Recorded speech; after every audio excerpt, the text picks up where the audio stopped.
નમસ્કાર મિત્રો, સ્વાગત છે તમારું અમારા યુટ્યુબ ચેનલની અંદર। આજના વિડીયોમાં મિત્રો વાત કરવાના છે રેશન કાર્ડ ધારકોને ફેબ્રુઆરી મહિનામાં મળવાપાત્ર અનાજના જથ્થા વિશે।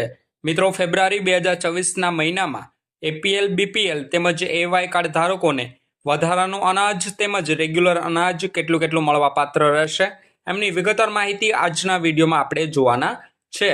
તો મિત્રો, ગુજરાતના તમામ રેશન કાર્ડ ધારકો વિડીયોના ખાસ છેલ્લે સુધી બન્યા રહેજો અને મિત્રો ચેનલ પર પણ નવા આવ્યા હોય તો વિડીયોને લાઈક કરી દેજો અને ચેનલને સબસ્ક્રાઇબ કરવાનું પણ ના ચૂકશો। તો મિત્રો, સૌપ્રથમ તો વાત કરીએ ઘઉં તેમજ ચોખા ફોર્ટિફાઈડ તમામ જિલ્લાઓ માટે કેટલા મળવાપાત્ર રહેશે। તો મિત્રો, એવાય એટલે કે અંત્યોદય કાર્ડ ધારકોને ઘઉં અને ચોખા કેટલા મળવાપાત્ર રહેશે એમની વિગતવાર માહિતી જાણીએ। તો મિત્રો, ઘઉં છે જે કાર્ડ દીઠ 15 કિલો મળવાપાત્ર રહેશે, વિનામૂલ્યે મળવાપાત્ર રહેશે। ત્યાર પછી મિત્રો વાત કરીએ ચોખાની, તો મિત્રો ફોર્ટિફાઈડ ચોખા છે જે કાર્ડ દીઠ 20 કિલો મળવાપાત્ર રહેશે, વિનામૂલ્યે મળવાપાત્ર રહેશે। એટલે કે મિત્રો ઘઉં અને ચોખા બંને આપને વિનામૂલ્યે મળવાપાત્ર રહેશે। એમ મિત્રો કુલ મળીને કાર્ડ દીઠ 35 કિલો અનાજ આપને પ્રોવાઈડ કરવામાં આવશે। ત્યાર પછી મિત્રો વાત કરીએ અગ્રતા ધરાવતા કુટુંબો પીએચએસ એટલે કે એપીએલ તેમજ બીપીએલ કાર્ડ ધારકોને ઘઉં અને ચોખા કેટલા મળવાપાત્ર રહેશે એમની। તો મિત્રો ઘઉં છે જે વ્યક્તિ દીઠ 2 કિલો મળવાપાત્ર રહેશે, વિનામૂલ્યે મળવાપાત્ર રહેશે। ત્યાર પછી મિત્રો વાત કરીએ ચોખાની, તો મિત્રો ચોખા ફોર્ટિફાઈડ વ્યક્તિ દીઠ 3 કિલો મળવાપાત્ર રહેશે। એટલે કે મિત્રો ઘઉં અને ચોખા બંને આપને વિનામૂલ્યે મળવાપાત્ર રહેશે।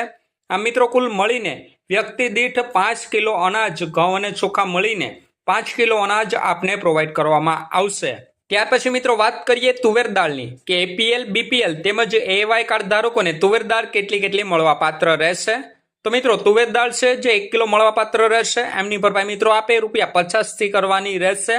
ત્યાર પછી મિત્રો વાત કરીએ આખા ચણાની, તો મિત્રો ચણા છે જે 1 કિલો મળવાપાત્ર રહેશે, એમની ભરપાઈ મિત્રો આપે ₹30 થી કરવાની રહેશે। ત્યાર પછી મિત્રો વાત કરીએ ખાંડની, તો મિત્રો ખાંડ છે જે એવાય તેમજ બીપીએલ કાર્ડ ધારકોને મળવાપાત્ર રહેશે, પર વ્યક્તિ દીઠ 350 ગ્રામ મળવાપાત્ર રહેશે। હવે એમની ભરપાઈની વાત કરીએ તો એવાય એટલે કે અંત્યોદય કાર્ડ ધારકોને ₹15 થી કરવાની રહેશે, તેમજ મિત્રો બીપીએલ કાર્ડ ધારકોને ₹22 થી પર કિલોએ ચૂકવણી કરવાની રહેશે। ત્યાર પછી મિત્રો છેલ્લે વાત કરીએ મીઠું એટલે કે નમક વિશે, તો મિત્રો નમક છે જે 1 કિલો મળવાપાત્ર રહેશે અને એમની ભરપાઈ મિત્રો આપે ₹1 થી કરવાની રહેશે।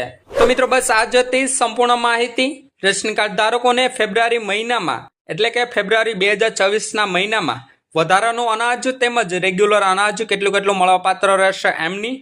મિત્રો એમાં આપને ઘઉં, ચોખા, ખાંડ, ચણા, તુવેર દાળ વગેરે જેવું અનાજ આપને પ્રોવાઈડ કરવામાં આવશે।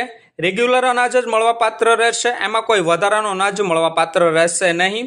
ત્રીજા મહિનામાં એટલે કે માર્ચ મહિનામાં આપને કદાચ હોળી નિમિત્તે વધારાનું અનાજ મળી શકે, પરંતુ મિત્રો ફેબ્રુઆરી મંથમાં આપને આ રેગ્યુલર અનાજની જ ફાળવણી કરવામાં આવશે।